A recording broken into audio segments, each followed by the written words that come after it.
시청자 여러분 안녕하십니까? 출발 성공 투자 박민영입니다. AI를 지켜내려는 수호대는 굉장히 많은 것 같습니다. 브로드컴, 엔비디아에 이어 오라클이 또다시 AI 진영을 한 번 더 붐업하는 모습이 나타났는데요. 국내장에 어떤 영향을 줄지 살펴봐야 되고요. 어제 이미 사실 국내 증시 그 영향권에 들었지 않았나 싶습니다. SK하이닉스의 30만 원 안착 이슈와 함께 전반적인 반도체 밸류체인 거기서 파생되는 AI 인프라까지 함께 올라섰고요. 정책 모멘텀까지 더해졌습니다. 오늘 오전 10시 대통령의 기자회견에서 과연 어떤 이야기가 추가될 것인가 시장은 촉각을 곤두세우고 있습니다. 들려올 뉴스들 또 들려온 뉴스들 하나씩 정리하면서 전략 챙겨보시죠. 전체적으로는 하락 종목수가 상승 종목수보다 많은 간밤이었습니다. 다만 AI주들의 포지션을 높게 들고 계신 분들께서는 성과가 아주 좋으실 만한 하루였습니다. 3대 지수의 흐름을 보시면 나스닥 장중에 약간 흔들림이 있었습니다만 그래도 강보합권에 마감을 했습니다. 장중에는 사상 최고치를 터치하기도 했고요. S&P 500 지수 오늘 장중 그리고 종가 기준 신고가를 새로 경신했습니다. 3대 지수가 출발 분위기가 이렇게 강할 수 있었던 것은 생각보다 낮게 나온 PPI 생산자 물가지수 덕분이었는데요. 뜻밖의 하락세를 나타냈습니다. 0.1% 전월 대비 감소를 한 건데 시장에서는 0.3% 증가가 기대됐었던 거죠. 근원 PPI 역시도 0.1%의 하락이었습니다. 이제 다음 주 FOMC를 앞두고 연준이 물가 우려를 좀 덜고 금리를 편하게 내려줄 수 있지 않을까라는 예상이 반영이 되면서 국채금리 하락, 주식시장은 상승으로 진행이 됐습니다. 다만 여기서 좀 생각해볼 거리가 있는 부분은 이 트럼프의 관세 부과에도 불구하고 물가가 내렸다라는 거죠. 도매 물가이기 때문에 이 기업들이 관세에 대한 부담감을 소비자들에게 전가하기보다는 기업들의 이익을 줄여가면서 흡수했다라고도 볼 수가 있는 겁니다. 따라서 경기 위축의 사례로 해석될 여지가 있다는 부분은 생각을 해봐야겠습니다. 이제 내일 CPI, 그러니까 미국의 소비자들은 지금 어느 정도의 물가를 부담하고 있는가 이 부분을 확인할 수가 있게 될 텐데요. 이 역시도 만약에 낮게 잘 나와준다면 시장의 금리 인하 기대감 더 커질 수 있겠죠. 내일 CPI 발표 이후에 S&P 500 지수는 0.1% 플러스 마이너스의 변동률을 보일 것으로 예상되고 있습니다. 간밤 미국 증시의 주인공은 역시 오라클이었습니다. 어제 실적 발표 이후에 오늘 정규장에서 무려 36%나 폭등을 하면서 거래를 마쳤습니다.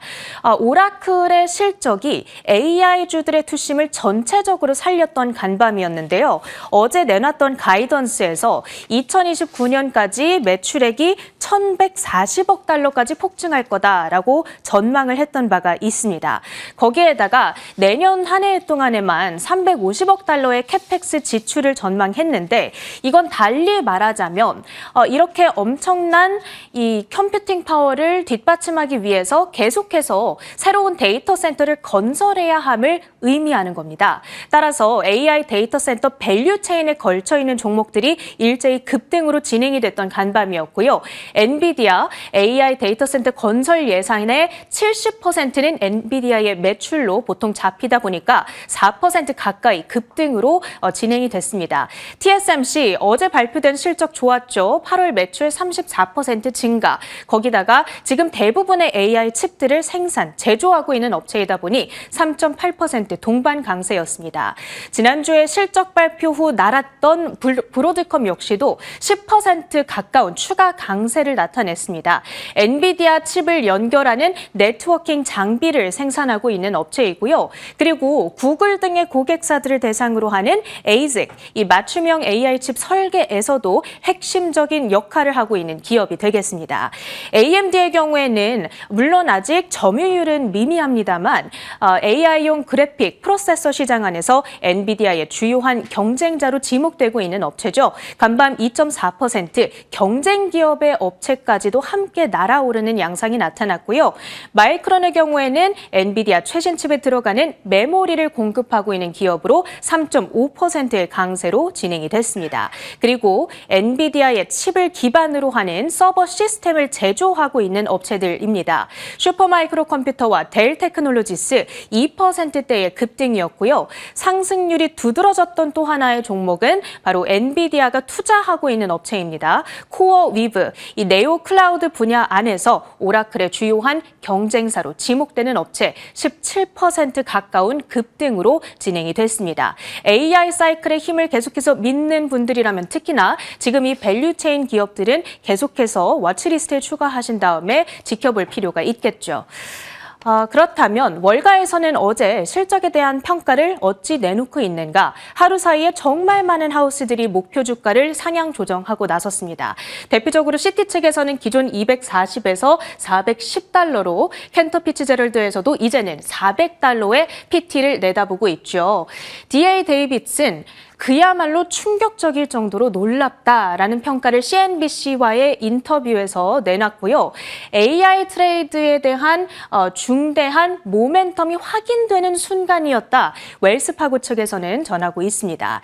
도이체방크 측에서는 오라클이 AI 인프라로서의 리더 자리에 있구나라는 사실을 다시금 부각시키는 성적 결과였다라는 이야기를 내놓고 있기도 하고요. 그러면서 오라클의 시가총액 순위에도 좀 상당한 변동이 있었습니다.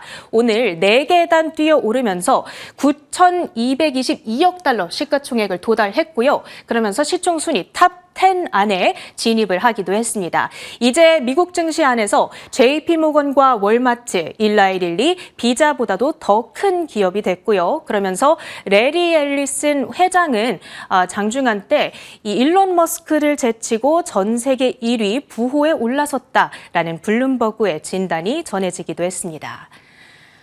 자, 오늘 오라클이 주인공이었던 만큼 좀 비중 있게 다뤄봤고요. 그 밖에도 움직임이 나왔던 종목들 함께 보시죠. 전력망 기업들 여기 상승으로 표시를 바꿔야겠네요. GE 버노바가 6%대, 비스트라 8%대, 그리고 컨스텔레이션 에너지 그룹이 6%대 급등을 했습니다. 말씀드렸다시피 데이터 센터가 그렇게 엄청나게 많이 지어지다 보면 그것을 뒷받침하기 위한 전력 용량도 많이 필요하기 때문에 함께 시세를 받아갔고요. 다만 그 밖에 원자력주들은 좀 소외돼가는 움직임들이 포착이 됐습니다. 오클로 등의 종목들 약보합 마감을 짓는 모습. 그런데 이제 AI 반도체 기업 가운데서 약간 우려스러울 만한 소식이 아예 없었던 건 아니거든요. 시놉시스, 반도체 전자설계 자동화, 줄여서 EDA라고 표현을 하게 되는데 아주 핵심적인 기업으로 포함이 됩니다. 그리고 AI 칩에 있어서도 이 EDA는 굉장히 중요한 기술입니다. 그런데 어제 발표됐던 실적 이후에 주가가 36% 가까이 폭락을 했거든요.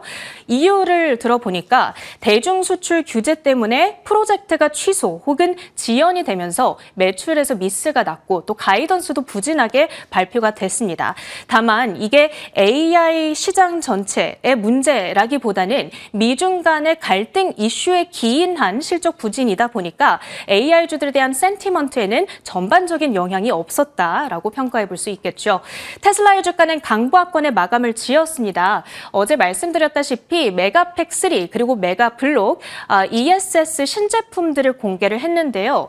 지금 시장에서는 이것들이 ESS 업계 내 게임 체인저가 될 거다라는 평가들이 전해지고 있습니다. 다만 그 밖에 2차 전지 관련주들을 봤을 때에는 혼조 양상을 나타냈기 때문에 뚜렷한 방향성을 제기하기는 어려울 것 같고요.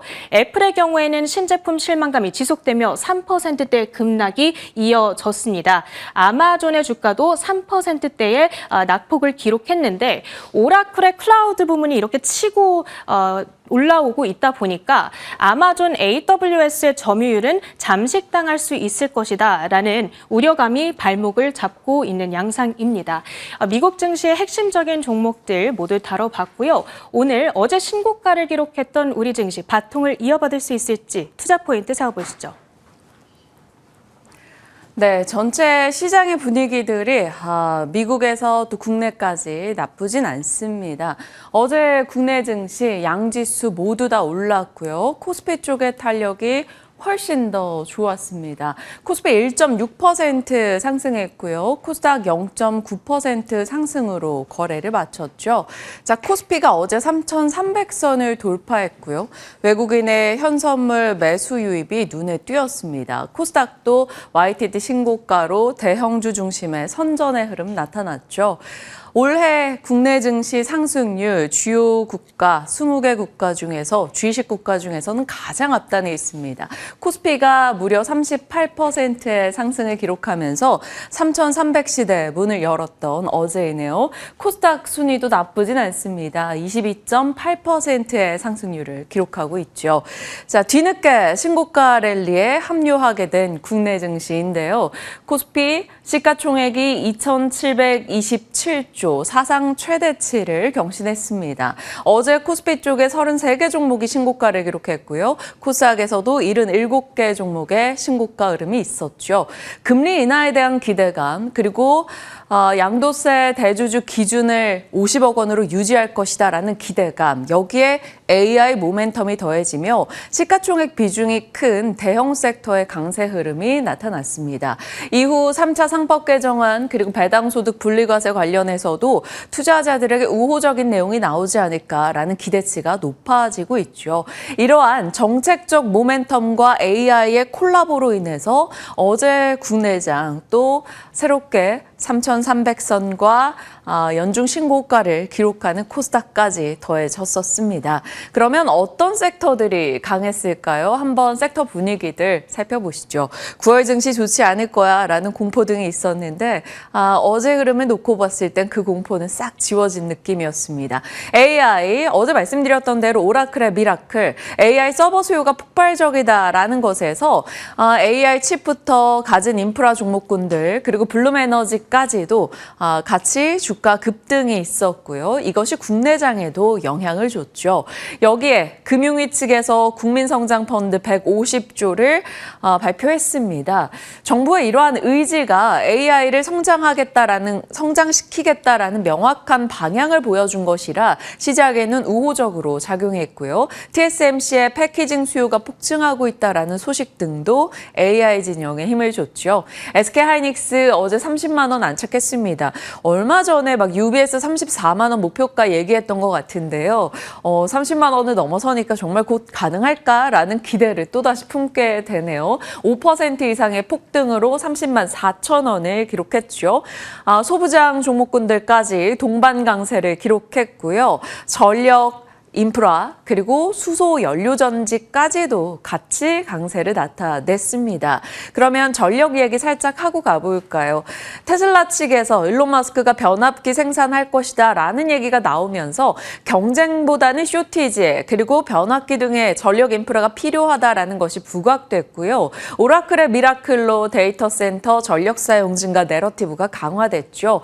그리고 EU 집행위에서 전력망이 너무 노후화되어 있다라며 투자 의지 를 드러냈고요. 효성중공업이 리드하면서 어제 전력기기 쪽 굉장히 강했습니다. 빼놓지 않고 AI와 전력을 짚었던 것에 대한 보람을 느꼈던 어제이죠. 효성중공업 11%, 현대엘렉트릭도 함께 가는 모습이었고요. 일진전기, 산일전기, 미국단의 모멘텀을 조금 더 강하게 받아가는 쪽들인데 이들 역시나 강세를 기록했습니다. 그리고 정책으로 가볼까요?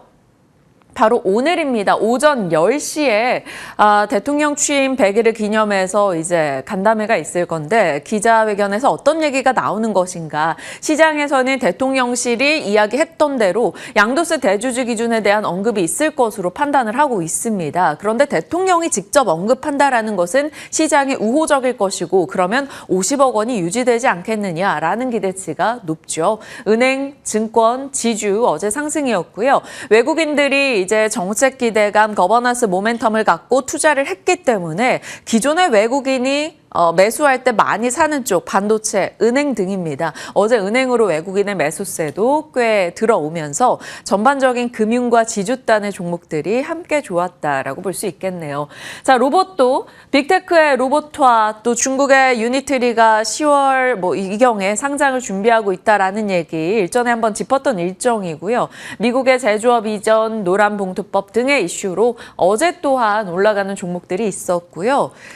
폴란드에서 영공을 침범한 러시아 드론을 격추했다라는 소식이 있었죠. 그래서 방산주 일부 종목들이 대형사 중심으로 올라가기도 했습니다.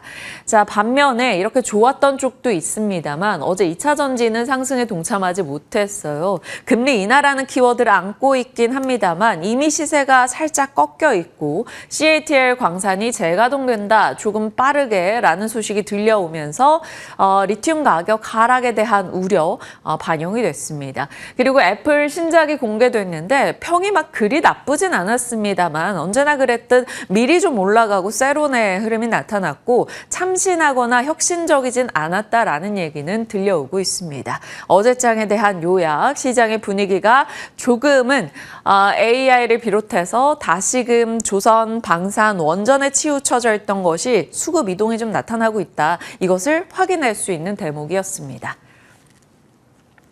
어제 당군 이래 최대 규모죠. 150조 정책펀드 이슈가 있었는데요. 국민성장펀드. 민간이 75조, 정부가 75조 이렇게 해서 미래 산업을 바꿀 만한 육성 산업에 대해서 지원을 한다라는 것이었습니다. 이 중에 AI, 반도체, 모빌리티, 바이오 백신 쪽으로 절반이 투입이 되죠. AI에 30조, 반도체 21조, 바이오 쪽 12조 정도 달합니다.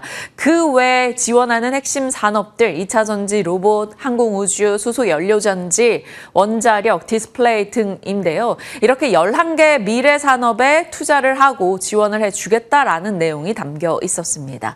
투자 유형으로 구분을 해보면 직접 지분 투자, 인프라 투 융자, 간접 투자, 초저리 대출에 이렇게 각각의 금액이 투입되게 되는데 여기에 인프라 투자 쪽에 50조나 들어가게 됩니다. 그러면 미래 산업을 육성하기 위한 인프라 투자 지원, AI 데이터 센터, 에너지 고속도로 얘기를 한 번 더 또 상기시켜 볼 수 있는 대목이고요. 밤사이 미국에서도 전력주들은 괜찮았습니다. 그래서 어제의 내러티브가 강화된다면 어떻게 바라봐야 될 것인가. 다시금 N차 파동을 기대할 수 있는 전력일지 보시죠. 잠시 후 종목군 자세히 이제 실적 내용까지 담아서요. 브리핑 따로 전달 드리겠습니다. 자, 뉴욕으로 봤을 때는 AI와 방산이 좀 눈에 띄었습니다. 전체적인 뉴욕장의 분위기는 나쁘지 않았습니다만 약간의 혼조로 마무리가 됐죠. 생산자 물가 데이터가 예상보다 큰 폭의 하회를 기록했습니다. 그래서 물가 우려를 줄였다. 금리 인하 기대가 강화됐다. 이렇게 해석을 할 수도 있는데 일각에서는 기업 마진이 포기된 상태이다. 그래서 결국은 스태그플레이션의 전조 증상이 아니냐라는 시각도 있습니다. 기업들이 무역 서비스 마진이 떨어지는 것을 보면 기업이 마진을 포기한 것이다. 그런데 언제까지 이것을 버틸 수 있겠느냐라는 것이죠. 그러면 기업들이 버티다 결국 이것을 소비자에게 전가시키게 된다면 물가가 올라가게 될 것이다. 그러면 이것이 결국 스태그플레이션을 일으킬 수 있다라는 얘기가 있습니다. 일각의 우려 섞인 목소리가 나오고 있으나 시장은 금리 인하 키워드에 조금 더 집중을 하고 있고요. CPI를 보고 가자라는 심리 속에 그렇게 크게 환호하지는 않았던 뉴욕입니다. CPI가 굉장히 중요해졌죠. 이제 오늘 이후에 주 후반의 경제 데이터들에 더 촉각을 곤두세워야 될 것 같습니다. 자, 그런 가운데 뉴욕장이 그래도 올라설 수 있었던 나스닥의 강세가 나올 수 있었던 것은 바로 오라클 덕분이겠죠. 오라클의 창업자 앨리슨이 세계 최고 부자에 등극했다라는 소식이 들려왔습니다. 주가 폭등입니다. 혹등이 아니고요. 주가 폭등으로 인해서 지분 가치가 급증했다고 하는데요. 지분 가치 어느덧 540조가 넘었다고 합니다. 부럽습니다. 자, 오라클 효과, 오픈 AI와 400조 규모의 5년 계약을 맺었다라는 소식과 앞으로 이런 식의 고객사가 계속 연이어 밝혀질 것이다라는 기대감이 어제 실적콜에서 나타났죠. 거기에 TSMC의 8월 매출까지 상승하면서 앞서 체린앤코가 말씀 주셨던 그 밸류체인 전역의 종목들이 올랐습니다. AI 칩, 네트워크 장비주, 전력과 또 전력 에너지를 조달하는 쪽의 블룸에너지에 그리고 팔란티어까지도 오라클과의 협업 이슈가 부각되면서 상승세를 기록했죠. 블룸에너지도 어느덧 올해 들어서 170%나 올라와 있습니다. 에너지 쇼티지에 초점이 맞춰지면서 수소 연료전지, 블룸에너지가 주요 빅테크 업체들과의 공급 계약 등이 계속 부각이 됐었고요. 야곱야곱 올라와서 어느덧 이렇게 폭등 흐름을 보여주고 있습니다. 자, 이렇게 AI와 AI 인프라, AI 전력 원 조달까지도 함께 상승이었고요. 그런 가운데 불편했던 내용은 이쪽입니다. WTI가 올라갔죠. 폴란드가 러시아 드론을 격추하면서 유럽에서는 바짝 긴장하고 경계태세를 세웠습니다. 나토 조약 4조가 발동됐다라는 소식인데요. 나토에 가입한 이들 모두 다 공격을 받으면 집단 방위할 수 있다라는 내용입니다. 결국 폴란드와 유럽이 함께하고 있고 러시아 너희 불편해라는 것을 명확하게 드러낸 것이죠. 미국에서도 일단은 그런 지정학 불안을 반영한 종목들이 움직이긴 했습니다. 방위산업 쪽에서 노스럽 그루만, 로키드 마틴, L3 해리스, 또 머큐리 시스템즈 이런 종목들이 올랐고요. 드론 쪽에서도 LB 시스템즈, 세이프 프로, 드라곤 플라이 등의 종목들이 상승세를 나타내기도 했습니다. 어제 국내에서도 일부 방산주들이 올라가는 모습 있기도 했었네요. 자, 오늘 새벽 마감한 뉴욕장은 결국 AI, 방산, 그리고 CPI를 주목해보자 이렇게 정리할 수가 있겠습니다.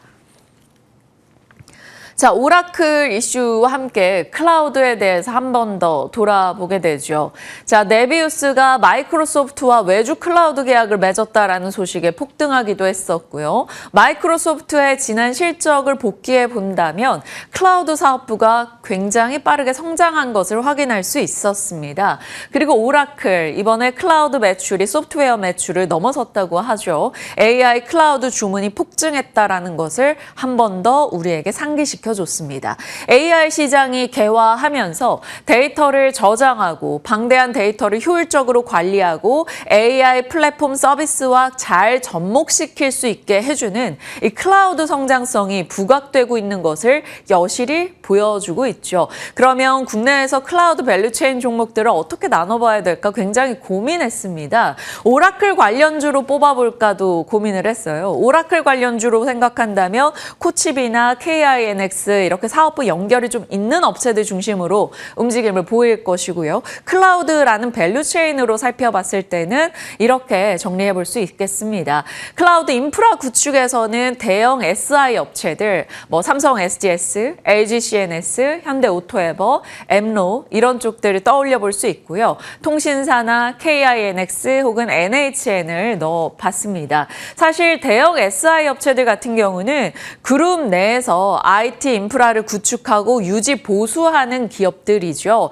삼성 SDS, LG CNS, 현대 오토에버 등입니다. 그런데 이들 같은 경우는 로봇의 키워드도 같이 연결이 됩니다. 왜냐하면 삼성에서는 레인보우 로보틱스, 현대 쪽에서는 보스턴 다이내믹스, 그리고 LG 쪽에서는 베어 로보틱스 각각의 로봇 사업을 운영하고 있고 이 로봇 사업이 결국에는 SI 업체들과 좀 조인해서 같이 진행되지 않겠느냐라는 것을 떠올려 볼 수 있는 것이죠. 그래서 클라우드 인프라 구축에서 대형 SI 업체들 더블 모멘텀을 갖고 있는 것이고요. KINX, NHN 넣어봤죠. 클라우드 운영 연관 관련한 사업들 역시나 통신사, 가비아, KINX, 보안으로 본다면 안랩, 지니언스, 파수, 라운시큐어 등이 있고요.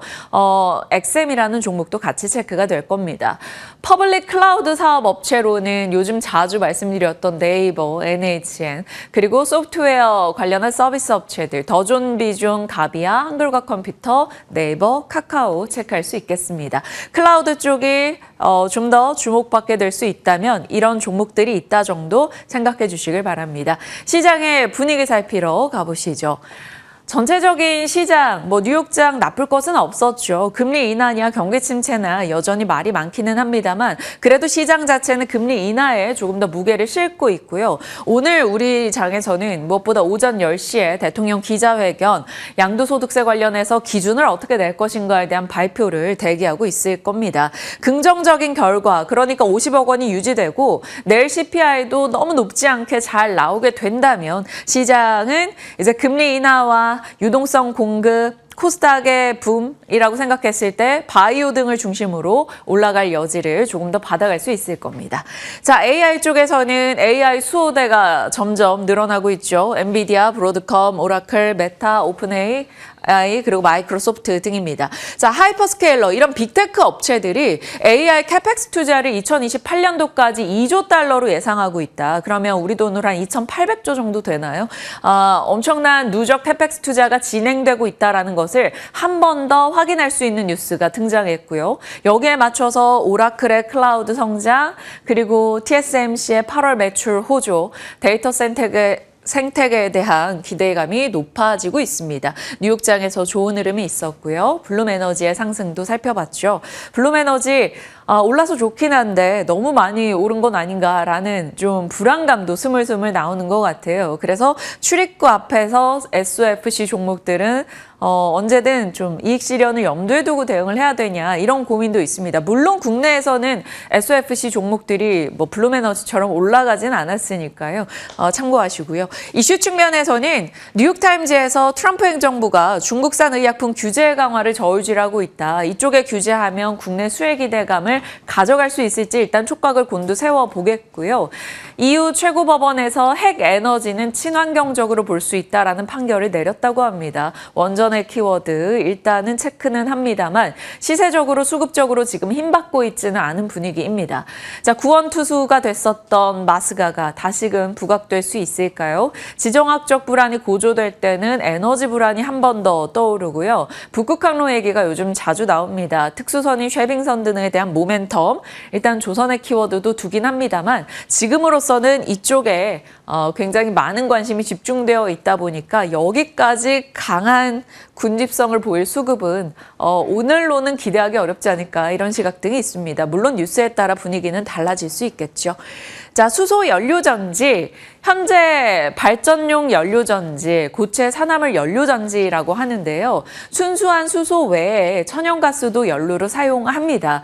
보통 이 수소 연료전지는 연소 과정이 없어서 대기 오염물질이 많이 발생하지 않는 걸로 알려져 있는데요.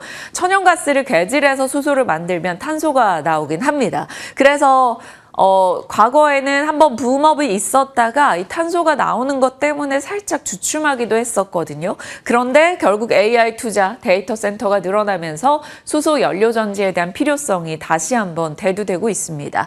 가스터빈은 지금 공급망 병목 현상으로 공급이 원활치 않고 SMR은 아직 시간이 필요하다 보니 에너지 쇼티지에서 에너지원으로서 수소 연료전지를 찾는 이들이 다시 한번 늘어나고 있다라는 거죠. 거기다 때마침 OBBB 법안으로 인해서 천연가스를 사용해도 30% 세액공제가 확정이 되면서 블룸에너지 상승에 더 가파른 탄력을 실어줬습니다.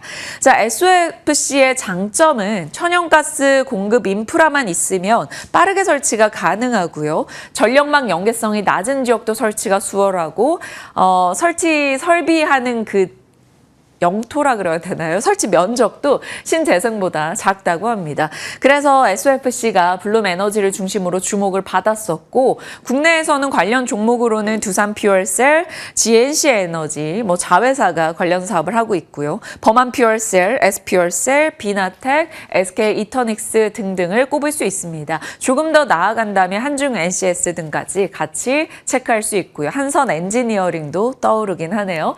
이런 SOFC 이슈 가 블룸에너지 시세를 보고 생각나서 넣어봤고요.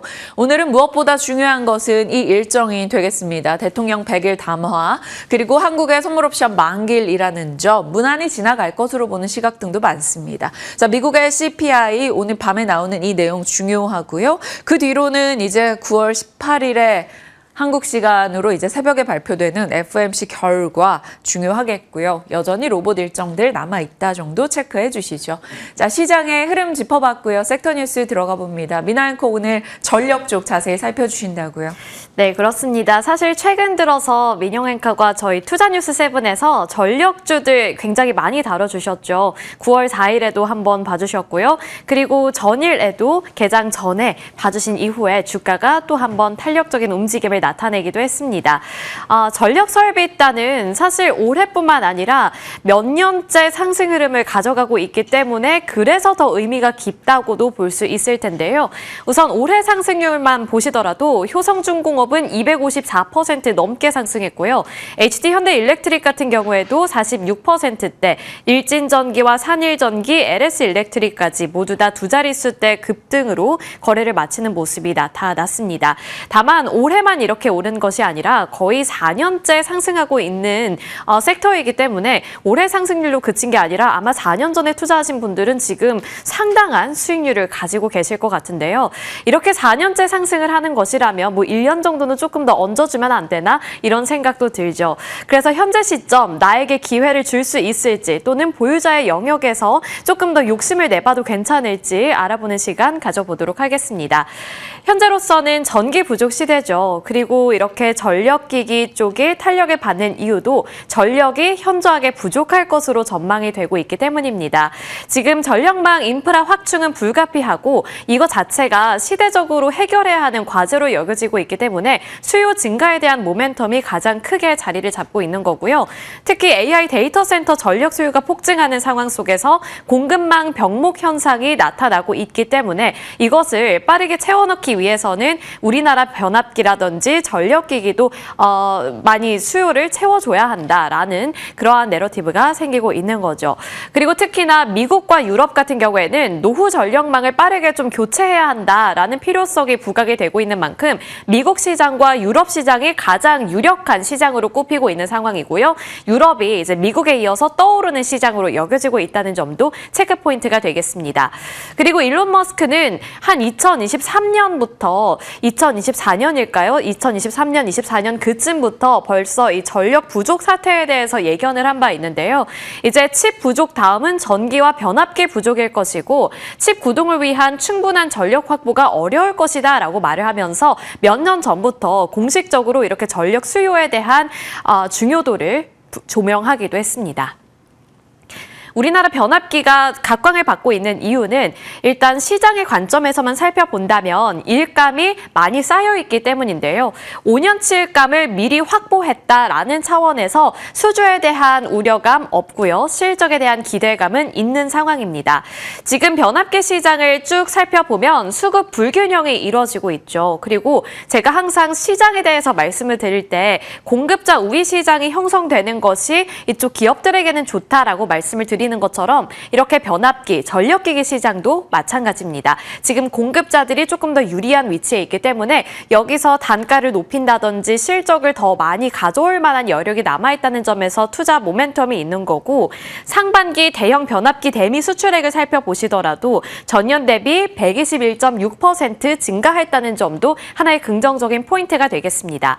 그리고 미국 시장이 또 유력한 시장이라고 말씀을 드렸는데 지금 우리나라 대형 변압기 대미 수출액만 보시더라도 전체 수출액 중에 58% 그러니까 절반을 넘기는 수준이 모두 다 미국에서 발생했다는 점만 보시더라도 지금 미국은 전력을 빠르게 수요를 채워 넣고 노후된 그러한 인프라들을 교체하려는 시도를 나타내고 있기 때문에 앞으로도 이러한 점들은 기대해 볼 수 있다라는 점 체크 포인트가 되겠습니다. 그리고 그 안에서 HD현대일렉과 효성중공업의 생산 능력이 주목을 받고 있는데 미국 공장 생산 능력 HD현대일렉트릭이 1순위고요. 효성중공업이 2위를 차지하고 있습니다. 그리고 이제 유럽도 주목을 해야 하는 이유가 있습니다. 이제 숫자로도 확인해 볼 수가 있기 때문인데 지금 영국 쪽으로 보낸 이 수출액이 상반기 동안 보낸 수출액이 전년 대비 64.8% 증가했다고 합니다. 그리고 공식적으로 미국에 이어서 변압기 수출 2위를 기록하고 있는 만큼 그냥 유럽 시장도 이제 필요할 거예요 라는 점에서 그치는 게 아니라 진짜로 이렇게 결과물이 만들어지고 있다는 점에서 투자 포인트를 잡아볼 수가 있겠죠. 그리고 변압기뿐만 아니라 ESS 쪽을 공략하는 쪽이 효성중공업과 LS일렉트릭이라는 점도 시장에서는 부각받고 있습니다. 실적 살펴보겠습니다. 이제 2분기 실적 7월쯤에 다 발표가 됐죠. 다시 한번 복귀해 보면서 그 안에서 어떤 특징들이 있었는지 그 부분이 중요할 텐데 먼저 HD 현대일렉트릭 같은 경우에는 최근 들어서 또 수급이 들어오기 시작한 그 전부터 들어왔지만 최근 들어서 또 한번 주목을 받기 시작한 쪽인데 2분기 매출액과 영업이익은 사실 전년 대비 소폭의 감소세를 나타냈습니다. 하지만 전력기기의 매출액과 영업이익을 따로 떼어서 살펴보면 거기서 성과가 굉장히 좋았는데요. 전년 대비 28.2%의 매출액 증가 그리고 영업이익은 23.1% 증가하면서 전체적인 실적이 어떻든 일단은 전력기기 쪽에서 이렇게 성적이 좋았다는 점에 시장은 환호를 하고 있습니다. 그리고 효성중공업이 정말 폭발적인 성장세를 나타냈고 가장 큰 상승률을 가져가고 있는 쪽인데 2분기 매출액과 영업이익에서도 상당히 도드라지는 성적을 거뒀죠. 전년 대비 27.8%, 영업이익은 전년 대비 161.9% 증가하는 수준을 나타냈고 미국 법인 영업이익률만 35%를 넘기고 있다는 점에서도 메리트를 갖고 있습니다. 이제 LS일렉트릭과 일진전기 살펴볼 텐데 LS일렉트릭 같은 경우에는 이미 5년치일감을 확보했다는 점에서 기대감을 많이 받고 있고요. 초고압 변압기와 관련해서 수주잔고가 사상 최고치를 기록하고 있기 때문에 이 안에서 가장 활약이 도드라지는 기업이라고도 볼 수 있겠습니다. 그리고 특히나 미국 시장을 겨냥하는 쪽에서 이렇게 움직임이 잘 나오고 있기 때문에 앞으로 이 3분기와 4분기 실적에 대한 기대감도 또 한번 높여볼 수 있는 대목입니다. 마지막으로 일진전기까지 살펴볼 텐데요. 일진전기는 성적 좋았죠. 보시는 대로 좋았습니다. 그런데 여기서 또 한 가지 기대해볼 만한 포인트가 있었는데 바로 미국향으로 가는 이 출하 지연이 있었습니다. 그래서 이게 하반기 매출에 반영이 될 것이라는 분석이 나오고 있는데요. 그렇게 된다면 어떻게 보면 이 네 가지 기업들 중에서는 실적에 대해서 이미 따놓은 당상이다라고 말할 수 있는 기업은 아무래도 일진전기가 되지 않을까. 그리고 2028년까지의 일감을 확보했기 때문에 이번 하반기 실적에 대한 기대감 조금 더 높여봐도 괜찮을 것 같습니다. 이어서 신상 리포트 살펴보겠습니다. 한국투자증권에서 어제를 기준으로 해서 리포트를 발행했는데요. 효성중공업과 HD현대일렉, LS일렉, 대한전선 이렇게 네 가지 종목에 대해서 리포트를 발행했습니다. 효성중공업 같은 경우에는 워낙 좋은 말들이 많이 나오고 있는 기업인데 155만 원으로 목표 주가는 유지하겠다고 말을 했고 유럽에서 가장 잘하는 한국 업체라고 이 부분을 강조해 줬습니다. 앞서서 제가 계속 강조해드리고 있지만 이제 미국 시장에 이어서 뒤따라오고 있는 시장이 유럽 시장인데 거기서 가장 잘하는 한국 업체라는 타이틀을 안고 있다면 유럽 시장에서 가져올 수 있는 숫자가 조금 더 많다 이렇게 또 생각을 해볼 수가 있겠죠. 그래서 효성중공업이 정말 많이 오르기는 했는데 앞으로 이 유럽 시장을 중심으로 해서 또 한 번 상승 여력을 보여줄 수 있을지 이러한 기대감이 생기는 대목이기도 합니다. HD현대일렉트릭 같은 경우에는 목표 주가를 상향했는데요. 63만 원으로 올려 잡았습니다.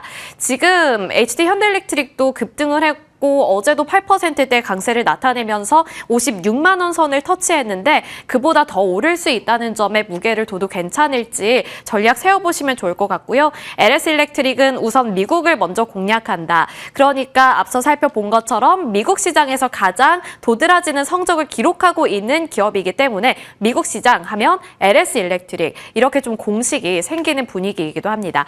그리고 마지막으로 대한전선 살펴볼 텐데요. 여기까지는 이제 변압기 라든지 전력 설비, 전력 기기 이쪽으로 포커스를 맞췄다면 갑자기 뜬금없이 대한전선이 나와 있길래 대한전선 이제 뭐 봐도 된다는 건가? 여기가 너무 많이 올랐으니까 좀 내가 공격적으로 투자하기 꺼려지는 분들을 위해서 대한전선을 준비한 건가? 이런 생각이 들더라고요. 그런데 한국투자증권은 이제 시작이다라고 말을 하고 있었고 새롭게 목표 주가를 제시했습니다. 19,000원으로 제시를 했는데 대한전선은 어떤 점들을 보고 있는지 따로 떼서 리포트 살펴보시죠.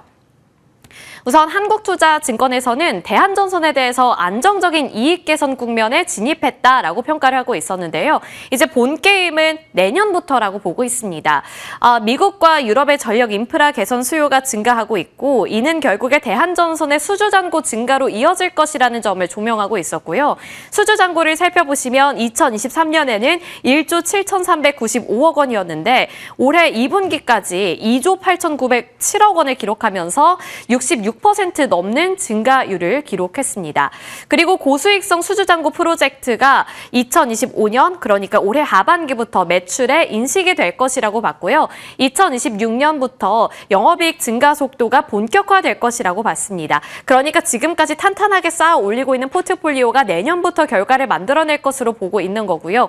해저 케이블 사업을 본격화하고 있다라는 점도 투자 포인트로 잡아줬는데 지금 유럽에서는 해상 전력망 연계를 강화하고 있고 그렇게 되면 해저 케이블 수요가 증가하게 될 텐데 대한전선은 지금 해저 케이블 사업에 투자를 진행하고 있는 만큼 이러한 부분에서 부각이 될 수 있다라는 점을 조명하고 있습니다.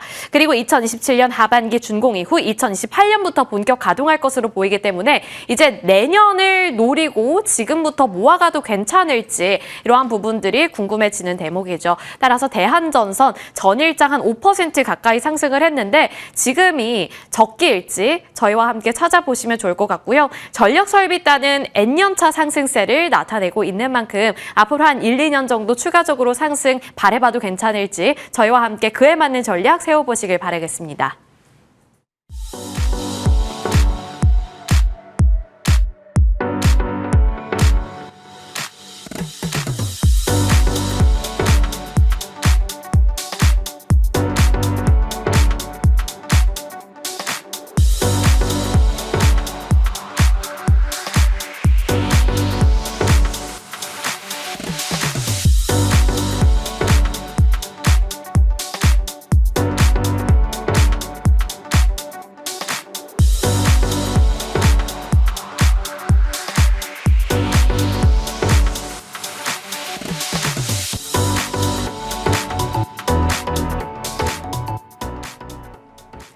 네, 시장에 대해서 같이 고민하겠습니다. AI로 포트 집중을 확실하게 해야 되는 것인지 아니면 또 다른 전략이 필요할 것인지 이 두 분의 의견을 들으면서 섹터에 대한 의견 정리해 갈게요. 해운솔루션의 이정호 팀장님, ISS의 김태성 본부장님 자리하셨습니다. 어서 오세요. 네, 안녕하세요. 안녕하십니까. 와, 3,300의 문을 열고 코스피와 코스닥 함께 강하게 올라갔고요. 외국인의 현선물 매수 유입이 있었습니다. 다시 한번 지수 붐을 일으켰던 AI와 정책 모멘텀이 같이 붙었는데요. 어떻게 할까요? 김태성 본부장님, 일각에서는 이것에 대한 불안감을 드러내기도 하고 충분히 즐겨야 한다라는 시각도 있습니다. 김태성 본부장님 어떤 배팅 하시나요? 일단 9월 달을 저는 상반기, 하반기로 나눌게요. 굳이 이 한 달을. 그러니까 1주차와 2주차, 그리고 3주차와 4주차를 이제 이렇게 좀 둘러 나눠 보면 1, 2주차는 그래도 저는 여전히 괜찮다라고 좀 보여지지만 3, 4주차에 접어드는 다음 주부터는 저는 어느 정도 경계감을 좀 안고 가야 되지 않을까라는 생각이 듭니다. 제가 말씀드리는 경계감은 그럼 지금이 우리가 보고 있는 지수의 고점이냐? 고점은 아닙니다. 연내 기준으로 보면 다시 한번 올라갈 가능성이 높지만 일시적으로 이제 수급의 부재, 그러니까 수급의 공백에 따른 저는 차익 매도 물량이 좀 나올 수 있는 구간을 조심하자라는 의견을 드리고 싶고요. 이번 주 같은 경우에는 미국 같은 경우에는 이제 블랙아웃 기간이라고 우리가 설명을 하지 않습니까? 연준 발표를 앞두고 이제 일주일 전에 그 연준의 어떤 누구도 금리에 대한 발언을 하지 못하는 걸 우리가 이제 블랙아웃이라고 설명을 하는데 이 기간에는 결국 지표와 실적의 어떤 흐름을 따라갈 수밖에 없는 것 같습니다. 간밤에 지표도 제법 괜찮은 수치를 보였고 여기에 이제 오라클이라고 하는 기업의 실적 자체 그리고 가이던스 자체가 AI 버블 논란을 조금 빠르게 잠재우는 모습을 좀 보이다 보니 반도체 IT가 그리고 이제 테크주들이 굉장히 강할 수밖에 없는 상황. 그래서 지금 당장은 이쪽에서 이제 좋은 어떤 결과치를 바라보는 게 맞긴 하겠지만 당장 이제 금리 인하가 결정이 되고 난 이후에는 저는 변동성이 좀 나타날 수 있음을 인지하시고 시기적으로 비중 조절에 더 집중을 하셔야 되지 않겠는가라는 의견 드려보도록 하겠습니다. 어느 정도 비중 조절에 대해서도 언지를 주셨네요. 금리 인하라는 기대치가 얼마만큼 반영이 돼 있는가가 관건일 것 같습니다. 이정호 팀장님은 어떻게 생각하시는지 궁금해요. 오늘 양도세 대주주 기준 발표될 것으로 예상이 되고 시장은 50억 원으로 거의 기대를 확정해 가고 있습니다. 어떻게 판단하세요? 연말 비중은 어떻게 치르실 거예요? 저도 9월 달 생각했던 부분과 비슷한 부분이 이제 선물 옵션 만기일 기준으로 이제 조금 차이가 날 가능성도 있다라고 여겨지고 있습니다. 왜냐면은 우리가 지금까지 계속적으로 9월 들어와서 약간의 어떤 경계론, 하락론 뭐 이런 얘기가 계속적으로 나왔던 부분도 있었지만 계속적인 상승 랠리가 나와줬고 이제는 전고점까지도 뚫어주는 모습도 나왔다라고 생각이 들고 있어요. 그런 부분에 있어서 뭐 양도세 관련해가지고 유지를 한다 이런 얘기도 나오고 있고 오늘 장에서 또 그 부분에 대해서 확실하게 더 언급을 해준다고 봤을 때는 긍정적인 모습세나 이런 부분이 더 나올 가능성은 있다라고 생각이 들고 있지만 제일 중요한 건 10월 달에 있을 추석이 제일 걱정된다라고 생각이 들고 있고요. 그리고 이번 주에 오늘 있을 선물 옵션 만기일 이후로 어떻게 보면 외국인과 기관의 어떤 선물 포지션이나 이런 부분을 조금 더 체크해 볼 필요는 있다라고 생각이 들고 있습니다.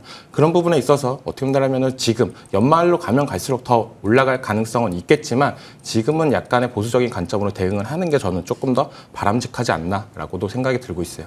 환호할 때 약간 차분하게 이렇게 서서히 나아지는 것을 보되 일정 부분에 여러 가지 이슈 세로는 같이 감내를 좀 해야 되는 걸까요? 두 분의 이야기 듣다 보니까 막 마냥 들떠있던 제가 좀 부끄러워지기도 하는데 그러면 AI 쪽은 또 달리 봐야 될까요? 분위기를 어떻게 파악하고 계시는지 궁금합니다.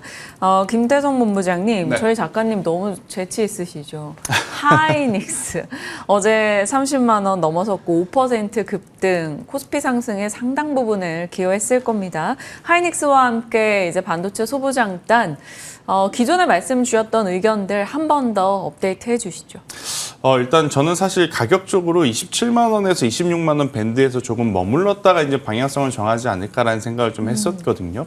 그런데 단 한 번의 음봉, 캔들 없이 지금 일본 기준으로 보더라도 거의 2주 연속 상승세를 좀 나타내고 있는 SK하이닉스의 모습을 좀 보고 있노라면 지금이라도 따라가야 되나 많이들 고민을 하시겠지만 제가 SK하이닉스와 삼성전자는 누차 말씀드렸죠. 조정 시에 매수를 불편하시더라도 해놓는 게 나중을 위해서 좋다라는 이야기. 즉 지금처럼 상승할 때 저는 쫓아가는 전략보다는 오히려 SK하이닉스가 어제와 그제 이틀 동안 굉장히 강한 모습을 보이면서 정말 오랜만에 움직이는 소부장주들이 좀 많아진 것 같아요. 그래서 이 소부장주들에 대한 관심도를 더 높여가는 게 수익률적인 측면에서는 더 낫지 않겠는가라는 생각이 들고 있고 저는 대표적으로 어제부터 이제 한미반도체를 이제 다시 한번 볼 때가 되지 않았나라는 생각이 들어요.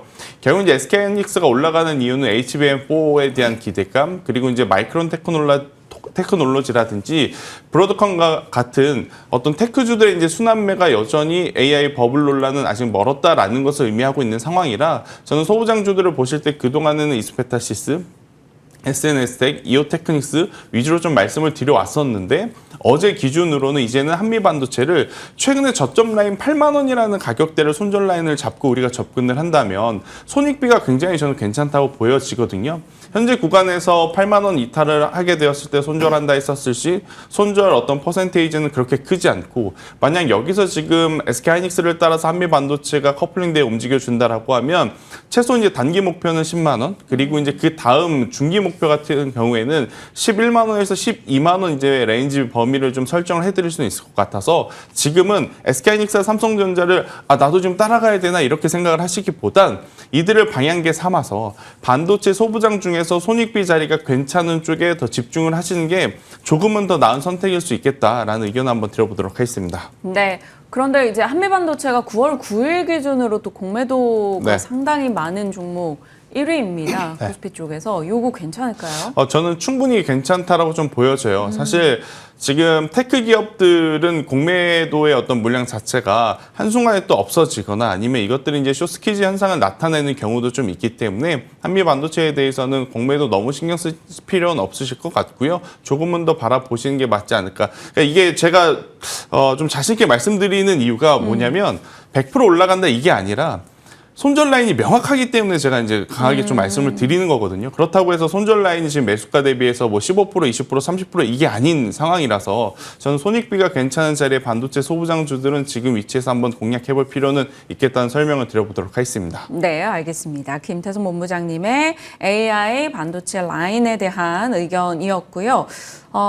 이정호 팀장님은 AI 진영 지금 탑픽 어떻게 꼽으시나요? 탑픽이요? 탑픽은 좀 이따 말씀드려야 될 것 같고.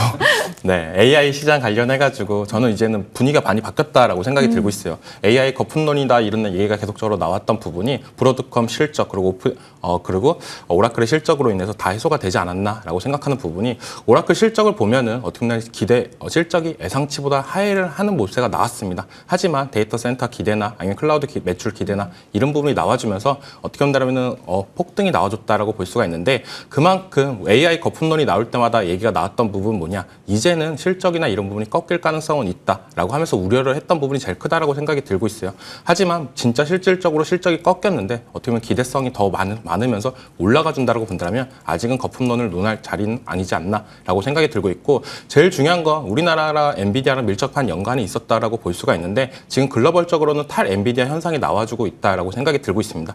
그렇다고 본다면 탈 엔비디아가 나왔을 때 SK하이닉스가 동반적으로 빠져줬냐라고 본다면 그것도 아니지 않냐라고 볼 수가 있기 때문에 그렇다고 본다면 탈 엔비디아 현상이 나왔을 때 그렇다면 우리나라 기업들 삼성전자, SK하이닉스 가치가 더욱더 올라갈 수 있다라고 판단하는 부분이 더 크다라고 느껴지는 부분이 있기 때문에 글로벌적으로 왜 탈 엔비디아가 나오냐면 엔비디아 실적을 보시면 압니다. 영업이익이 말도 안 되게 높습니다. 거의 70%가 넘는 부분이 있기 때문에 그렇다고 본다면 우리가 만들었을 때 우리가 AI 칩을 만들었을 때 그러면 보다 더 싸게 만들 수 있지 않나라고 하면서 그렇다고 본다면 부품 기업들의 가치가 더욱더 올라갈 가능성이 있고 HBM 관련된 삼성전자나 SK하이닉스의 가치가 올라갈 가능성이 있기 때문에 지금은 이제 글로벌적으로 이제 AI 분위기가 더욱더 한국적으로 더욱더 쏠릴 가능성도 있다라고 생각이 들고 있기 때문에 지금 SK하이닉스가 이렇게 갑자기 올라가는 거에 대해서 어떻게 보면 이런 부분이 이해가 되신다면 충분히 납득이 가능할 수도 있지 않나라고 생각이 들고 있습니다. 그러면 AI 밸류체인 종목들을 들고 계신 분들은 그대로 다 홀딩? 네, 홀딩 하시는 게 좋지 않나라고 생각이 들고 있어요. 네. 왜냐하면 엔비디아가 빠질 때 전체적으로 우리 반도체 기업들이 다 빠져줬던 모습가 나왔었는데요. 이제 그런 부분보다는 엔비디아가 빠져도 우리나라 기업들이 올라간다고 본다라면 우리나라 기업이 가치가 더 올라가졌다라고 저는 판단이 되고 있습니다. 네. 자, AI라는 키워드에서 지금 파생되는 쪽이 전력 기기도 있고요. 뭐 수소 연료 전지도 있을 겁니다.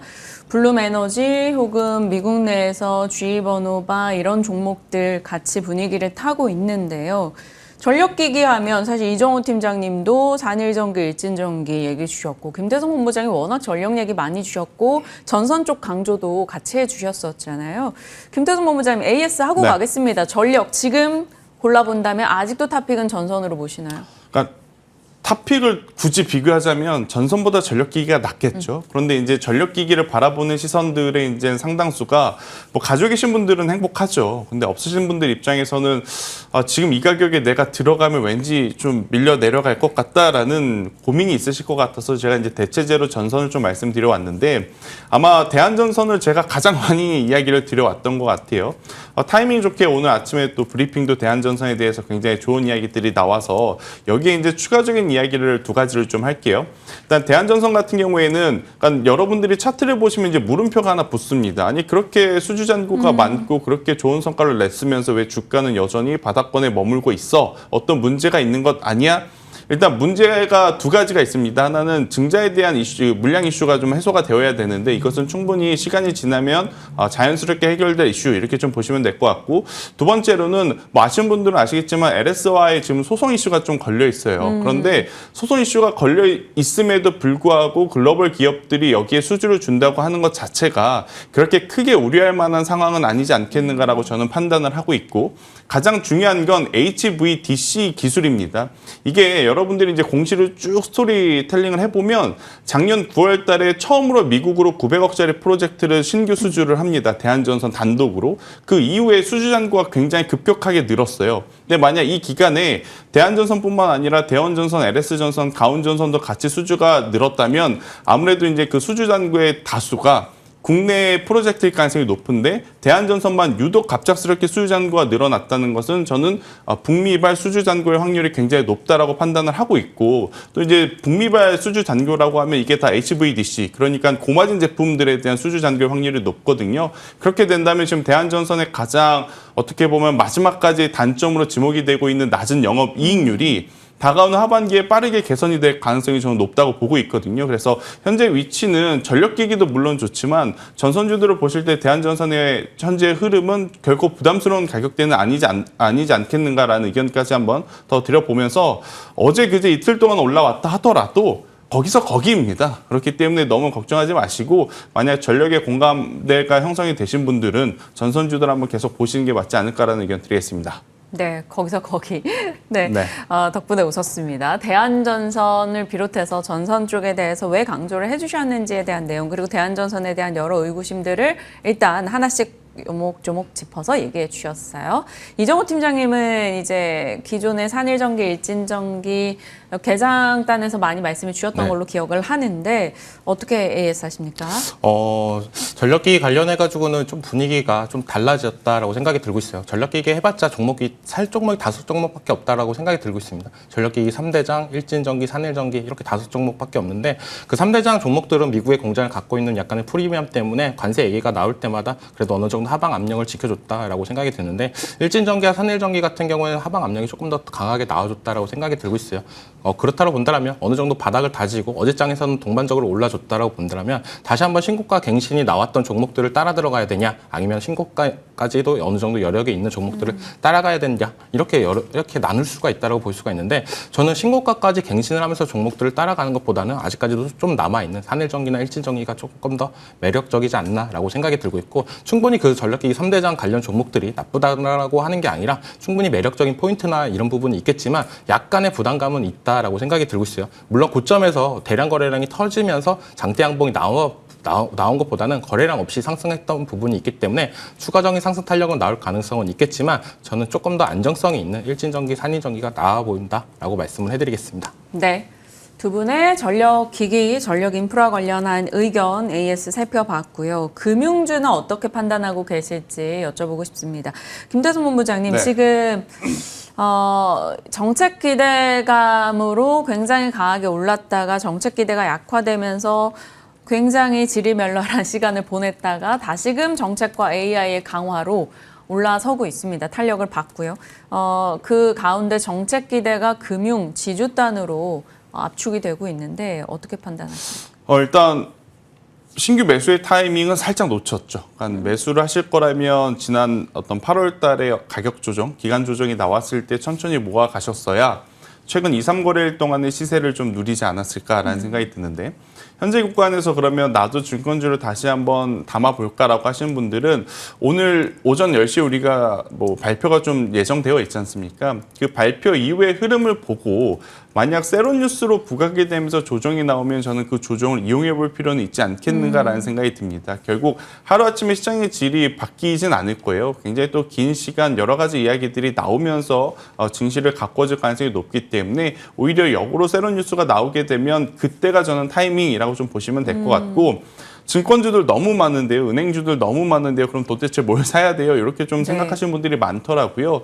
저도 사실은 증권주들을 이렇게 쭉 계속 비교 분석을 해봤는데 뭐 하나 딱히 특출난 증권주들도 없고 그렇다고 해서 모자란 증권주도 없어 보이더라고요. 그래서 이제 제가 대체 어떤 전략으로 제시 드릴 게 코덱스 증권이라고 하는 ETF가 있습니다. 여기에는 우리나라 증권주가 모두 포함이 되어 있는데 종목 코드 번호 102970번이거든요. 그래서 이제 증권주들 같은 경우에는 저는 하나의 어떤 증권사를 기다렸다가 매수를 하시는 것보다 코덱스 증권 ETF를 저는 기다리시는 게 맞을 것 같고 근데 이제 그래도 그 안에서 만약 전 단기적으로 공략을 하고 싶으신 분들 같은 경우에는 사실 이제 자사주 비중이 많은 부국증권과 신영증권 우리가 딱 떠오르지 않습니까? 근데 이제 부국증권 같은 경우에는 역사적인 신고가로 넘어가는 것 반면에 신영증권은 아직은 못 간 상황이거든요. 이렇게 되면 매매 전략은 부국증권이 여기서 음봉 캔들이 나오지 않고 잘 버텨준다라는 전제하에 신영증권이 움직일 때 따라가는 것도 저는 괜찮지 않겠는가라는 의견 드려보도록 하겠습니다. 네, ETF와 함께 또 살펴주셨고요. 이정호 팀장님은 지금 정책의 키워드로 은행, 증권, 뭐 지주 이런 쪽에서 어디에 좀 더 집중하세요? 증권이 낫지 않나라고 생각이 들고 있어요. 증권이 제일 좋고 그 다음에 보험, 은행 순으로 조금 더 강세가 예상이 된다라고 말씀을 해드리고 싶은데 증권주가 어떻게 본다면 이번 계속적으로 상법 개정이나 이런 얘기가 나올 때마다 계속적으로 먼저 올라가줬던 이유는 명확한 코드가 있다라고 생각이 들고 있어요. 신정부 들어와서 계속적으로 얘기가 나왔던 부분, 주가가 오를 거다, 코스피 5천 시대가 될 거다. 그렇다고 본다면 증권사 관련 수익이나 이런 부분이 더욱더 올라갈 가능성은 있다라고 생각이 들고 있고 은행주를 왜 최하위로 놨다 난 부분은 금리 인하나 이런 부분이 나올 경우에는 어떻게 본다면 은행주의 에데마진이나 이런 부분이 더욱더 낮을 가능성이 있다라고 생각이 들고 있고 정부 들어와서 어떻게 보면 대출금리나 이런 부분이 계속적으로 얘기가 나오는 게 은행 입장에서는 약간의 부담이 될 가능성도 있다라고 생각하는 부분이 있어요. 그렇기 때문에 증권주가 제일 탑픽으로 보고 있다라고 말씀을 해드리고 싶고 그다음에 은행주가 어떻게 보면 마지막이지 않나라고 생각이 드는데 이쪽 섹터들은 전반적으로 다 같이 올라가고 있지 않나라고 생각이 드는 부분이 제일 크게 순환매가 계속적으로 이루어지고 있다라고 생각이 들고 있습니다. 뭐 특정 섹터들만 계속적으로 올라가냐라고 본다면 그런 부분도 아니지 않나라고 생각이 들고 있고 약간의 테마성이 있는 자사주가 많은 뭐 부국증권과 신영증권 이쪽이 어떻게 보면 단기적인 상승 모멘텀이 나올 가능성은 있다라고 생각이 드는데 어떻게 본다면은 제일 만만한 거는 키움증권이 제일 만만하다라고 생각이 들고 있어요. 하지만 이 종목도 계속적인 신고가 갱신이 나오는 만큼 어떻게 보면 조정시 매수 관점으로 접근하시는 게 좋지 않나라고 생각이 들고 있습니다. 네. 이렇게 정책 관련한 이슈까지 살펴봤습니다. 오늘 10시 이제 과연 어떻게 이야기가 나오는가 또 그에 따라 시장이 세론으로 반응을 할지 아니면 유동성 공급의 결과를 안게 되어서 코스닥 진영에 조금 더 힘을 실어줄지 지켜봐야 될 것 같습니다. 자, 또 다른 sek터로 고민 많이 하시는 쪽이 조선기자재인 것 같아요. 대형 조선사도 물론 같이 고민이 됩니다.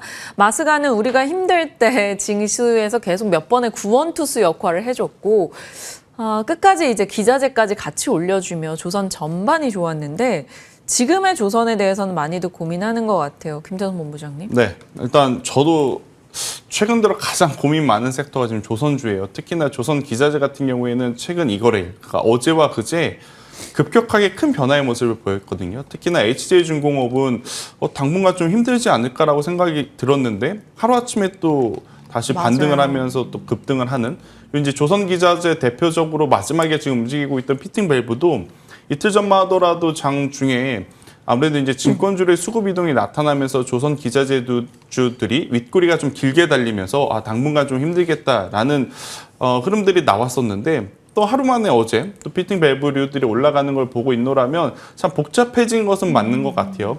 일단 조선사들은 조선 빅4 같은 경우에는 저는 기다리시는 게 맞을 것 같은데 기다렸을 때 그럼 누굴 먼저 담을 거냐라고 하면 저는 여전히 삼성중공업에 한 표를 좀 던져주고 싶고요. 삼성중공업 같은 경우에는 수주잔고가 지금 문제 없죠. 그러니까 수주잔고는 아마 조선 빅4 다 문제는 없습니다. 근데 이제 삼성중공업만의 FLNG, 이 V식 해저터미널 같은 경우에는 다른 어떤 선박 수주보다는 굉장히 높은 그로스 마진이 책정이 되어 있는 상황이라 저는 이것에 좀 집중을 하시는 게 맞을 것 같다는 생각이 들고 있고요. 조선 기자재 주들은 저는 우선 제 영역에서는 조금은 관망장세를 좀 보시고 그 다음에 이제 다시 이제 시세가 나면서 치고 나갈 때 그때 이제 순위를 좀 정해드리는 게 맞을 것 같아서 개인적으로 조선 기자재 주들은 만약 보유하고 계신 분들은 비중을 조금씩 줄여 가시면서 수익을 좀 챙겨 보시는 게 어떨까라는 의견을 한번 드려보도록 하겠습니다. 네. 김태선 본부장님의 전략에 공감하신다면 네. 참고해 보시길 바랍니다. 이정우 팀장님은 조선기자재 어떤 판단이십니까?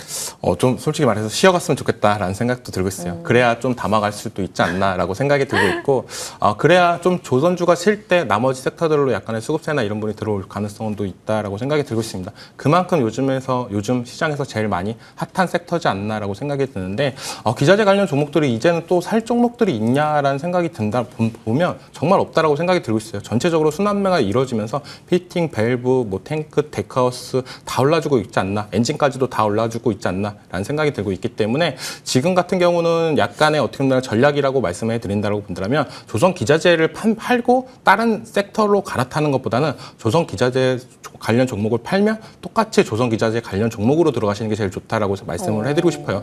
그만큼 이쪽 섹터 관련해가지고 정말 핫하다라고 생각이 들고 있고 당분간 꺼질 거냐라고 본다면 그것도 약간은 쉽지 않다라고 생각이 들고 있는 부분이 대형주들이 약간의 경고딱지가 나와도 더욱더 올라가고 있는 모습세가 나오고 있고 조선 기자재까지도 다 올라가지고 있다라는 부분이 있고 조선주의 분위기가 너무너무 좋기 때문에 약간의 쉬어가는 분위기가 나왔을 때 그때도 집중적으로 매수해도 충분히 가능성은 있다라고 생각하는 부분이 아직까지 실적 모멘텀이나 이런 부분이 조금 남았다라고 생각이 들고 있어요. 제일 중요한 건 뭐 실적 발표나 이런 부분도 중요하겠지만 제일 중요한 건 구남의 실적을 얼마의 수주를 할 거냐 이게 가장 키포인트다라고 생각이 들고 있습니다. 아직까지 수주 전이기 때문에 더 기대감이 더 올라갔다는 부분이 있고 실질적으로 수주가 됐을 때 그때부터 이제는 금액이나 이런 부분이 파악이 될 가능성은 있다라고 생각이 들고 있고 만약에 국내에서 만약에 생산이 안 되고 전체 다 미국에서 생산이 될 경우에는 기자재 관련 종목들이 많은 타격이 될 가능성은 있기 때문에 그런 부분까지도 약간의 우려는 있어야 된다라고 생각이 들고 있어요. 물론 그 우려를 너무 걱정하면서 들어가시는 것보다는 약간 그런 부분까지도 어느 정도 고려를 해야 된다라고 말씀을 해드리겠습니다.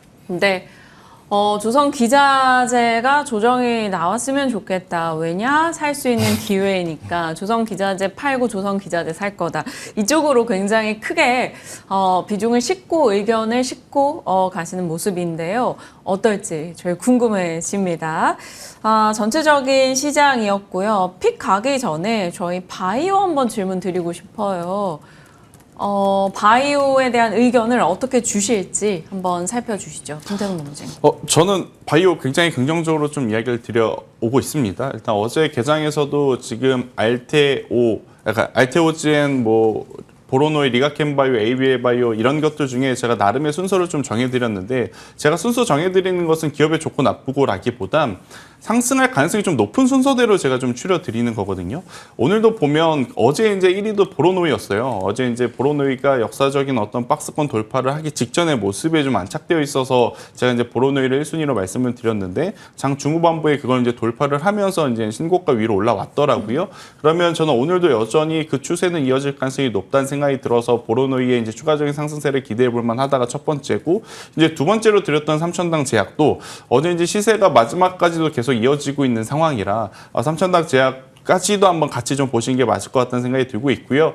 대신에 지금 제약바이오 중에 답답함을 느끼신 분들은 알보리에 이거 투자하신 분들보다 삼성바이오로직스, 셀트리온, 한미약품 투자하신 분들일 것 같아요. 일단 한미약품은 조금은 이제 리스크 관리는 하시는 게 맞을 것 같습니다. 최근에 수급도 수급이지만 실적에 대한 부담을 좀 안고 있는 상황이다 보니 하지만 삼성바이오로직스와 셀트리온은 속상하시더라도 지치시더라도 일단은 만약 매수를 하셨다면 더 들고 갈 만한 명분은 확실하게 실적 키워드를 좀 잡고 가시는 게 맞을 것 같아서 이쪽은 좀 끈기 있게 가져가셔야 수익을 좀 낼 수 있지 않겠는가라는 의견을 드려보도록 하겠습니다. 그러면 지금 바이오 진영에서 탑픽을 뭘로 주실지가 궁금한데 네. 기존에 말씀드렸던 종목들이 다 좋은 성과가 났기 때문에 다음 종목이 더 궁금해요. 그래서 오늘 바이오 쪽에서 고민을 하다가 ST팜을 좀 가지고 왔거든요. ST팜을. 지금 미국에서 날아오는 굉장히 좋은 뉴스 속에 좀 가려진 약간 불편한 이야기들 몇 개를 꺼내 봐야 될 것 같은데 하나는 생물보안법에 대한 이야기일 것 같아요. 결국에 이제 반도체도 그렇고 제약바이오도 그렇고 품목별 관세에 대한 부담은 여전히 안고 있는 상황인데 이걸 굳이 나쁘게 볼 필요라기보단 이걸 통해서 수혜를 볼 수 있는 기업은 우선 체크를 해놔야 된다는 생각이 듭니다. 그 기준으로 보면 제네릭과 바이오시밀러 쪽 혹은 CDMO 쪽에 이제 특화되어 있는 기업들을 나열을 해야 되는데 이미 삼성바이오로직스 그리고 셀트리온, 바이넥스는 여러분들이 다 아실 것 같고 ST팜도 뭐 다들 아시겠지만 ST팜 같은 경우에는 원료 의약품입니다. 그러니까 올리고핵산에 대한 캐파량이 굉장히 중요한데 올해 하반기에 증설에 성공을 해서 캐파량이 늘어났다 이렇게 좀 보시면 될 것 같고요. 미국이 중국을 규제를 하게 되면 당연히 우리나라 기업들을 찾는 것도 당연하고요. 그런데 미국이 중국을 규제하지 않더라도 올리고핵산 시장 점유율의 다수가 또 ST팜이 지금 거의 점유율을 하고 있는 상황이라 앞으로의 실적은 캐파 증설에 따른 어떤 추가적인 상승을 실적과 함께 매출 모두 지금 이어갈 가능성이 높아서요. 현재 구간에서 85,000원이라는 가격대 밑으로만 내려오지 않는다면 저는 충분히 계속 올라갈 가능성이 높다는 생각이 들고 있고 1차적으로 목표는 제가 11만 원을 좀 제시 드리는데 만약 거래량이 동반이 된다. 그러면 저는 2024년 8월 달에 기록했던 12만 원. 그러니까 이 가격도 충분히 넘어갈 만한 지금 업황 환경의 발판은 마련이 돼 있다고 설명을 한번 드려보도록 하겠습니다. 네, ST팜을 제약바이오 진영의 탑픽으로 주셨습니다. 제약바이오에 대해 긍정의 시각을 한 번 더 강조해 주셨고요. 제약바이오에 대한 의견 이정호 팀장님 살짝 듣고 가고 싶어요. 제약바이오 관련해가지고 CDMO는 너무하다라고 생각이 들고 있어요. 바이넥스 같은 경우도 최대 수주나 이런 부분이 나왔을 때도 주가의 탄력성이나 이런 부분이 꺾였던 부분, 삼성바이오로직스도 약간 비슷하게 나오고 있지 않나라고 생각이 들고 있고 아마 다음 주 유럽 당뇨병 학회 있을 그 기간까지 어떻게 보면 비만 치료제 관련 종목들이 계속적으로 대세가 될 가능성이 높다라고 생각하는 부분이 있습니다. 네. 제약 바이오에 대해 그럼 두 분 다 긍정의 시각인 거고요. 앞서 이제 AI 진영에서 탑픽을 주시겠다라고 예고를 해주셨는데 이정훈 팀장님 오늘의 탑픽 종목은요? 대덕전자라는 종목을 이제는 조금 지켜볼 필요는 있다라고 생각이 들고 있어요. 항상 뭐 PCB 기판 관련해가지고는 대장주 역할을 했던 종목인데 MLB 기판이 대세가 되면서 이수페타시스에 그 자리를 내줬다라고 생각이 드는데 대덕전자에서도 2분기 관련해가지고 MLB 기판 매출이나 이런 부분이 나와줬던 모습세 그리고 하반기로 가면 갈수록 매출액이나 이런 부분이 늘어날 가능성이 전망을 하고 있는 부분이 긍정적으로 작용한다라고 생각이 들고 있습니다. 그리고 글로벌적으로 탈 엔비디아 현상이 나와주면서 이수페타시스도 더욱더 잘 가고 있는 모습도 나오고 있지만 대덕전자의 MLB 기판이나 이런 부분이 글로벌 빅테크로 수요가 더 늘어날 가능성은 높기 때문에 저는 이제는 대덕전자도 다시 한번 과거의 영광이 되찾을 가능성이 높다라고 판단이 돼서 이제는 이수페타시스는 너무 고점이고 대덕전자는 약간의 저점인 부분이 있기 때문에 이 종목을 보자라고 해서 가지고 나왔습니다. 네, 대덕전자 얘기 주셨는데 대충 가격 라인은 어느 정도까지 생각하시나요? 목표가는 저는 3만 원 이상까지도 충분히 가능하다라고 말씀을 해드리고 싶어요. 그만큼 지금 뭐 바닥권에서 어느 정도 상승 탄력은 나왔지만 충분히 상승 여력은 있다라고 말씀을 해드리겠습니다. 네, 참고하겠습니다. 대덕전자를 탑픽으로 주셨고요. 시간이 여유가 조금 있어서 프리마켓에서 좀 시세 나는 종목들 중심으로 살짝 질문을 드려볼까 싶은데 볼까요? 큐리옥스 바이오 시스템즈는 플루토 코드 관련해서 소프트웨어 이제 수출 관련 이슈가 있어서 이렇게 급등이고요. 한선 엔지니어링, 범한 퓨얼셀 앞서 저희 빼놓지 않고 짚었네요. GNC 에너지도 그렇고 SOFC 수소 연료전지 종목들이 강세입니다. 미국의 블룸 에너지의 또다시 급등세에 영향을 좀 받고 있는 것 같은데 SOFC 종목들 어떤 판단하고 계실지 김태수 본부장님. 네, 일단 저는 SOFC 하면 딱 한 기업밖에 지금 추적 안 하고 있거든요. 그러니까 미코라고 하는 기업입니다. 미코. 그러니까 물론 앞서 언급 주셨던 다른 기업들도 굉장히 좋은 기업인데 제가 이 미코라고 하는 기업을 보는 이유는 딱 두 가지예요. 일단 수주잔고가 시가총액을 이미 상반기에 넘어버렸습니다. 여기에 만약 하반기에 추가적으로 수주잔고가 붙게 된다면 현재 그들이 보여주고 있는 시가총액보다 훨씬 더 높은 수주잔고를 보유하게 되는 것이라 실적적인 부분은 크게 걱정할 것이 없다. 이렇게 좀 보시면 될 것 같고 사실 이제 미코가 코미코라고 하는 기업 그리고 이제 미코 파워 세라믹스라고 하는 기업들을 좀 가지고 있는 또 지주사 개념이기도 합니다. 그렇기 때문에 여러모로 저는 수급이 쏠리게 되면 충분히 강한 시세도 좀 내올 수 있다 생각이 들고 있고 그러니까 지난 8월 달에 8월 이제 이날이 제 기억으로는 8월 27일로 기억하는데 네, 수요일 날 맞네요. 그러니까 8월 27일 날 안 보이던 대량 거래량을 지금 동반을 해서 한번 이 기준 보험을 세워놨거든요. 그리고 현재 이 가격대를 지금 넘어가는 모습들이 지금 나오고 있어서 저는 추가적인 시세를 기대해 보신다면 미코가 가장 지금 눈여겨봐야 될 기업 중에 하나가 아니겠는가라는 의견 드리겠습니다. 미코 역시 프리마켓에서 4% 이상 올라가고 있고요. 첫 자사주 소각 이슈, DB할텍도 강세 흐름 나타나고 있고 이슈에 민감하게 시장들이 반응을 하고 있습니다. 반도체 진영도 분위기가 괜찮은데 더존비존 이런 종목들도 올라가요. 이정호 팀장님, 네. 그 SI 업체들, 시스템 통합 업체들 네이버, 카카오도 그렇고요. 그러니까 클라우드 밸류체인 내 종목이겠죠. 이 SI 업체들, 그러니까 LG CNS, 현대오토에버, 삼성 SGS 이런 쪽은 어떻게 보세요? 다 좋지 않나라고 생각이 들고 있어요. 클라우드 관련 매출이나 이런 부분 계속적으로 올라가고 있다라고 볼 수가 있기 때문에 우리나라 기업들한테는 어떻게 한다면은 이 키워드 안에서 강력한 기업은 없다라고 생각이 들고 있습니다. 왜냐하면 다 걸쳐 있으면서 약간의 스테이블 코인이나 이런 부분을 맞물리면서 약간 테마성을 타면서 올라와줬다라고 생각이 드는데 제일 중요한 건 실적이 어느 정도 바탕이 되면서 약간 테마성도 껴준다라고 봤을 때는 어느 정도 약간의 끼가 많다라고 먼저 말씀을 해드리고 싶어요. 클라우드 관련 기업들이. 그렇기 때문에 저는 긍정적인 모멘텀이나 이런 부분이 나올 가능성은 있겠지만 소프트웨어가 올라가 주려고 본다면 한 차례 더 어떻게 보면 강력한 한 방이 있어야 되는데 그런 부분이 조금 아쉽다. 지금 하드웨어 쪽으로 약간 더 집중을 하자라고 생각이 들고 있습니다. 네. 일단은 하드웨어에 좀 더 집중하는 전략으로 얘기 정리해 주셨네요. 참고하겠습니다. 두 분과 함께 오늘 시장 전반의 분위기 훑어봤습니다. 오늘도 고맙습니다.